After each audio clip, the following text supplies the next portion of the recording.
like 63 games, and then you're like, there's only 16 games? What am I going to do? So, all right. So we're going to start on 10.1, and that is called the language of hypothesis testing.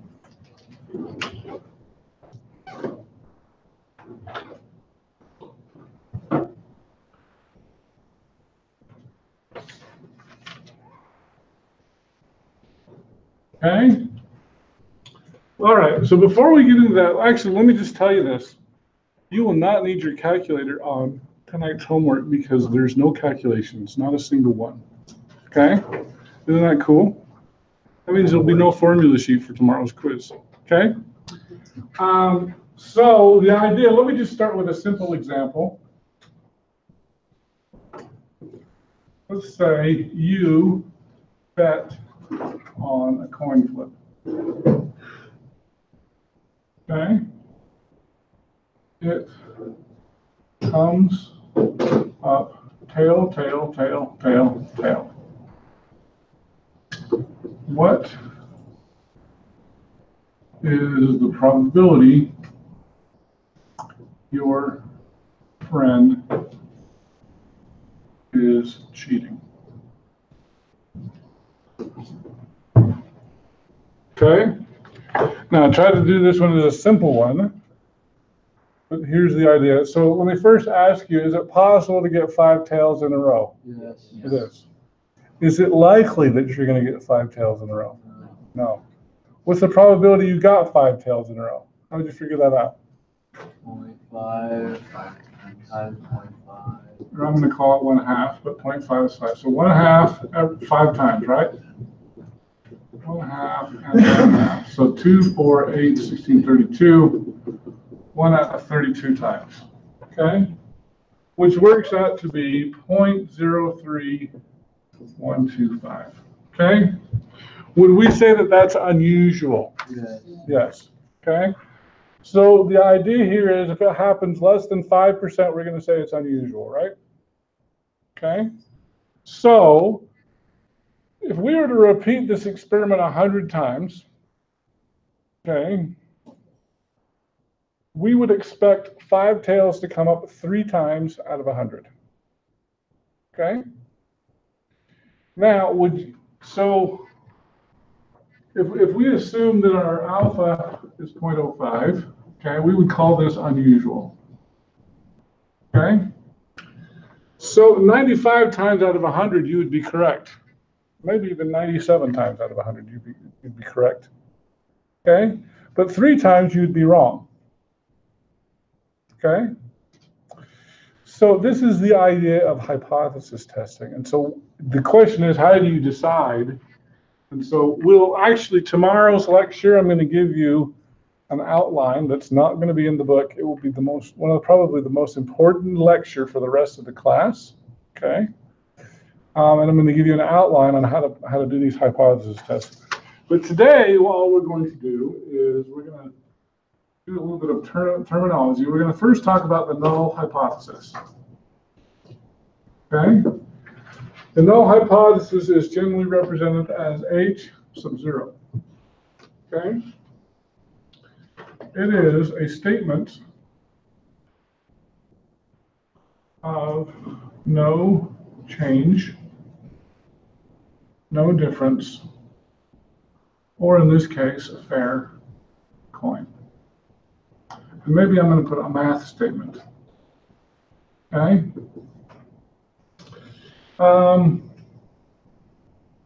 It almost always has an equal sign in it.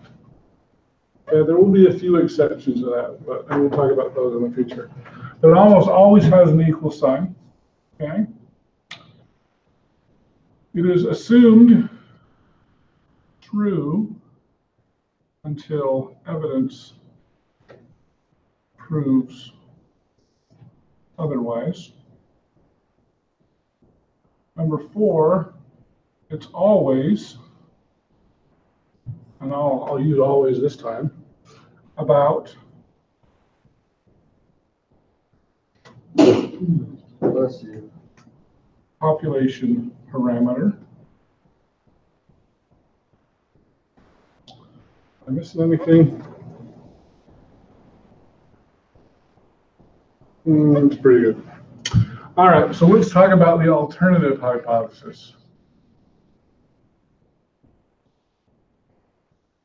Your alternative hypothesis, depending on the book, they can either write it at H sub 1 or H sub A.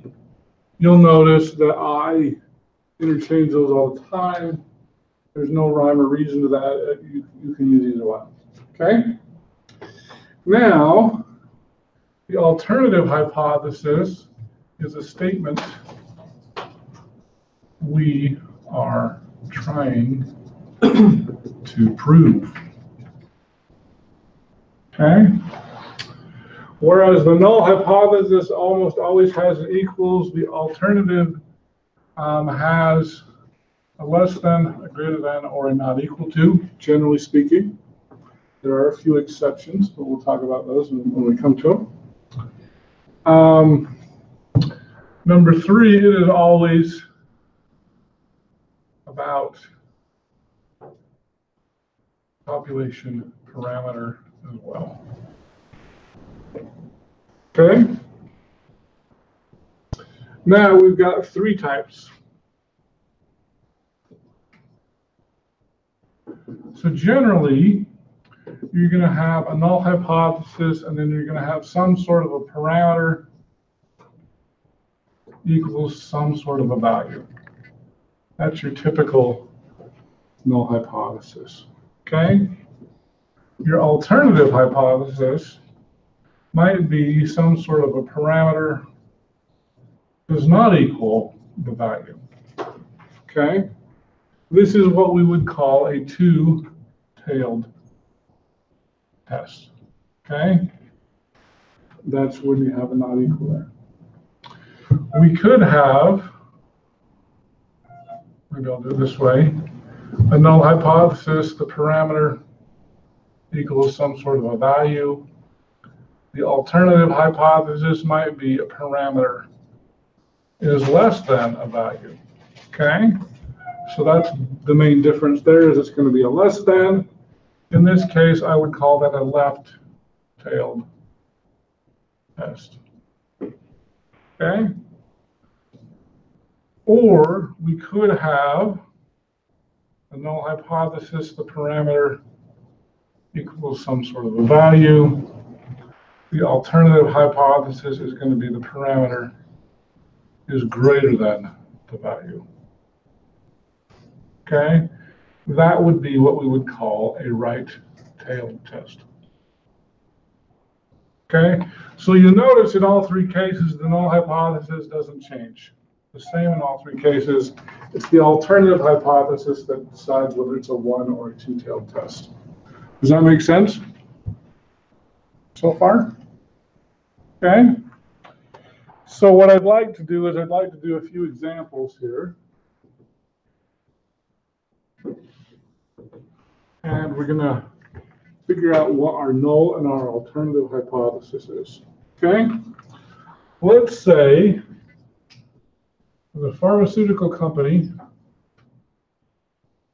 has a new antibiotic for kids. I'm going to abbreviate antibiotics, show 2% of kids have side effects. The FDA wants to know if the new antibiotic has more than 2% side effects. Find the null and the alternative hypothesis. Okay? So the first thing we're going to do is your null hypothesis, your alternative hypothesis. Okay? So let's review really quickly before we answer this question. Okay? Null hypothesis. It's a mathematical statement of no change, no difference, or a fair coin. It almost always has an equal sign. So here's what I'm going to do. I'm going to put an equals in here just to help you out. Okay? It's assumed true until evidence proves otherwise, and it's always about the population parameter. Okay? So, Jared, any ideas what you think the null hypothesis might be? It would be something equals something. What do you think those somethings are? Maybe the parameter equals 0.02. Okay, 0.02. Now, let me just mention this really quickly. Some people just go, hey, that's good enough, and I'm going to say that's good enough for half credit. Okay, I need a letter. So what's a letter that would represent the population parameter? P. P, because why P? A parameter? Or P proportion? doesn't stand for parameter, it stands for Proportion. proportion. Okay, so the proportion equals 2%. Okay. So, Rio, what do you think the alternative would be? It's going to have a less than, a greater than, or not equal to. It's a statement we're trying to prove, and it's always about the population parameter. Less than. Less than?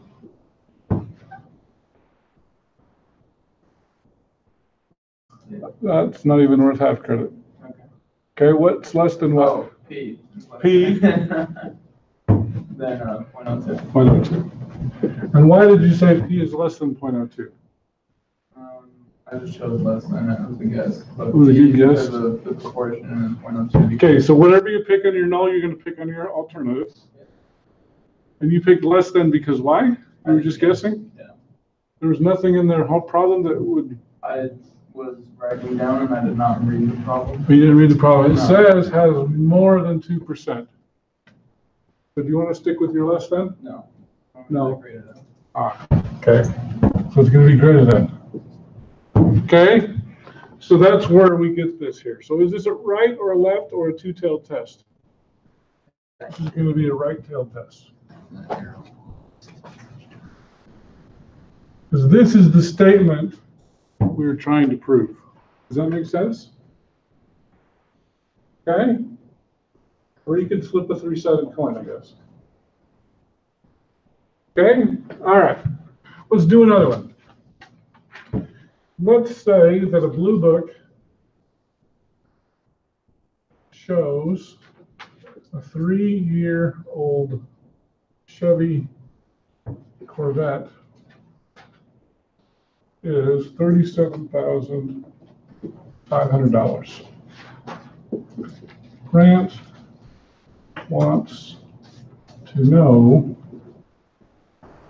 if the price is different in Miami. Okay? Find the null and the alternative hypothesis. Okay? Shannon, what do you think? So it didn't give us any kind of percentages. So there's no percentages, a very astute observation. So we just use the money? Okay? Meaning? So maybe we're doing the city for the parameter? Okay, so city is not a parameter. Put the population. We're going to have an equals in here, right? Yeah, Okay? and put 37,500 on one side. 37,500 will get you half credit. Now we have to pick a letter, and city is not a letter. P? P? Is it P? Who thinks it's P?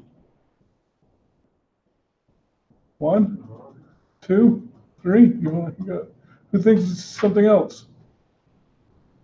1, 2, 3, 4. What do you think, Drew? Mu? Why mu? Oh, he said the A word. It's a population mean, right? We're talking about the mean price of the city for that. Does that make sense? Okay. All right. So now, Isaac, can you tell me what you think the alternative hypothesis should be? Okay. Then You're picking the same letter. would less than 30. Less than 30. And why did you pick less than? You want to know if price is less by The price is less? Is that what it says? different. Different. It would be not less than it would be about equals with the slash through it. I don't know. Equals with the slash through it. Okay, that's a better answer. Okay? Price is different. We don't know if it's higher or lower. Just says different. Any ideas that the prices would be higher or lower in Miami? Higher because? No idea. Yeah, I don't know either. Okay? So, because it's not equals, is it a one or a two-tailed test? Two-tailed test. Okay? Very good. Can we do one more? All right, let's do one more. This time, we're going to say that the standard deviation of a 64-ounce bottle of detergent is 0.23 ounces. Company purchases new machine and wants to know if less variation. Okay. Find the null and the alternative hypothesis. Ryan, I don't pick on you near enough. What do you think the null hypothesis might be?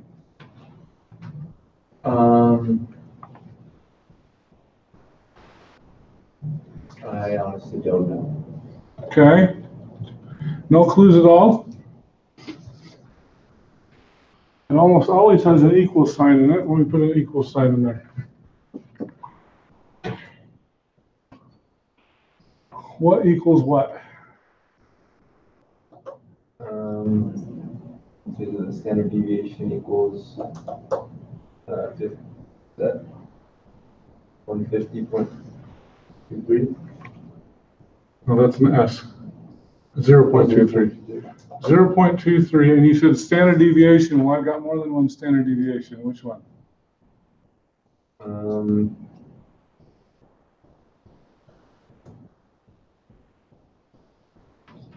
The population.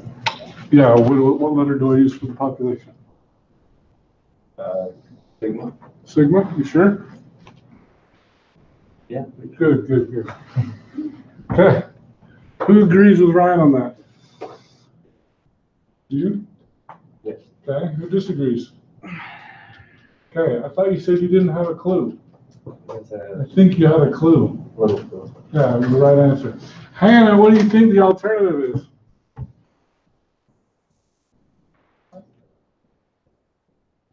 Less than what? 0.23, and why did you say less than?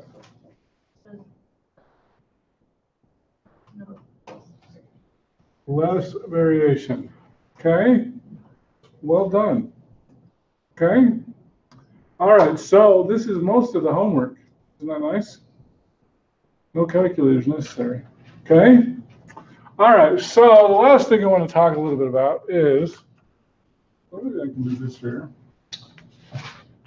We're going to talk about reality and the conclusion. Okay? Now, the reality is the null hypothesis is true, or the alternative is true. Okay? And your conclusion could be do not reject, or we could reject the null. Now, statisticians are weird. We never accept In fact, that's going to be your second A word, okay? We don't say average, we don't say except, okay? And we'll wash your mouth out with soap for swearing, okay? All right, so the reality is, let's say, so there's two ways. So it could be that the null hypothesis is true and you don't reject the null. That could be a correct decision. Correct. Okay? Or it could be that the alternative is true and you reject the null. That would also be a correct conclusion. Okay? Now, there are two wrong decisions you could make. The alternate is true, but you don't reject the null. Okay? That's what we call a type 2 error, and we use the letter beta to represent that mistake. Okay? Or it could be that the null is true, but you rejected the null and you shouldn't have rejected it. Okay?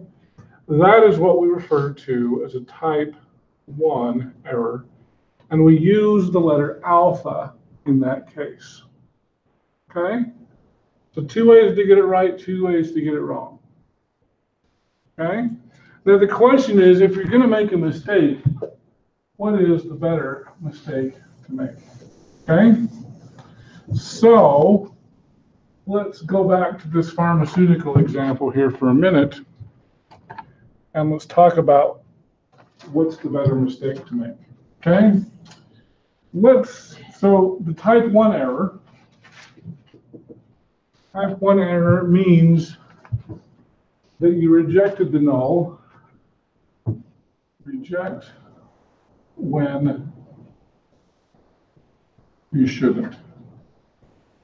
Okay, so we said that the null p equals 0.02, and we rejected that. We said that's not true. So essentially what we're saying is we believe that p is greater than 2% when p is less than or equal to 2%. Okay, so in the terms of a pharmaceutical company, okay, we think that kids are going to have more side effects with this new drug. We think it's unsafe. Okay, because we think it's unsafe, we're not going to send it to market, right? So we're not going to make any money. When it was really safe, we could have made money, right? So that's one mistake we could make. That's the type 1 error. Type 2 error says you don't reject when you should. Okay? So we believe that p is less than or equal to 0.02 when p is greater than 2%. We think it's safe. We put it on the market. We make lots of money, and then we get sued because it's not safe. Okay? You're the company executive. Would you rather not make money and not get sued, or would you rather make money and get sued? Yeah. So this is your alpha. Okay? This is your beta. This is the preferred, it's the more conservative error. Okay? You're not going to make money because you're trying to be safe. Okay? And so typically, most of the time we're going to spend in this class on type 1 errors. We're going to be concerned about the alpha rather than the beta. Okay? All right, so just a reminder here. This is when class starts to get really difficult. Okay? The next test is going to be much harder, besides the fact that you have a week off in the middle. But this is where the class is going to, the level of difficulty is going to pick up. So please come and check out the videos if you can, especially if you can't come, check them out. Okay? Quiz tomorrow will be on 10.1. See you all tomorrow.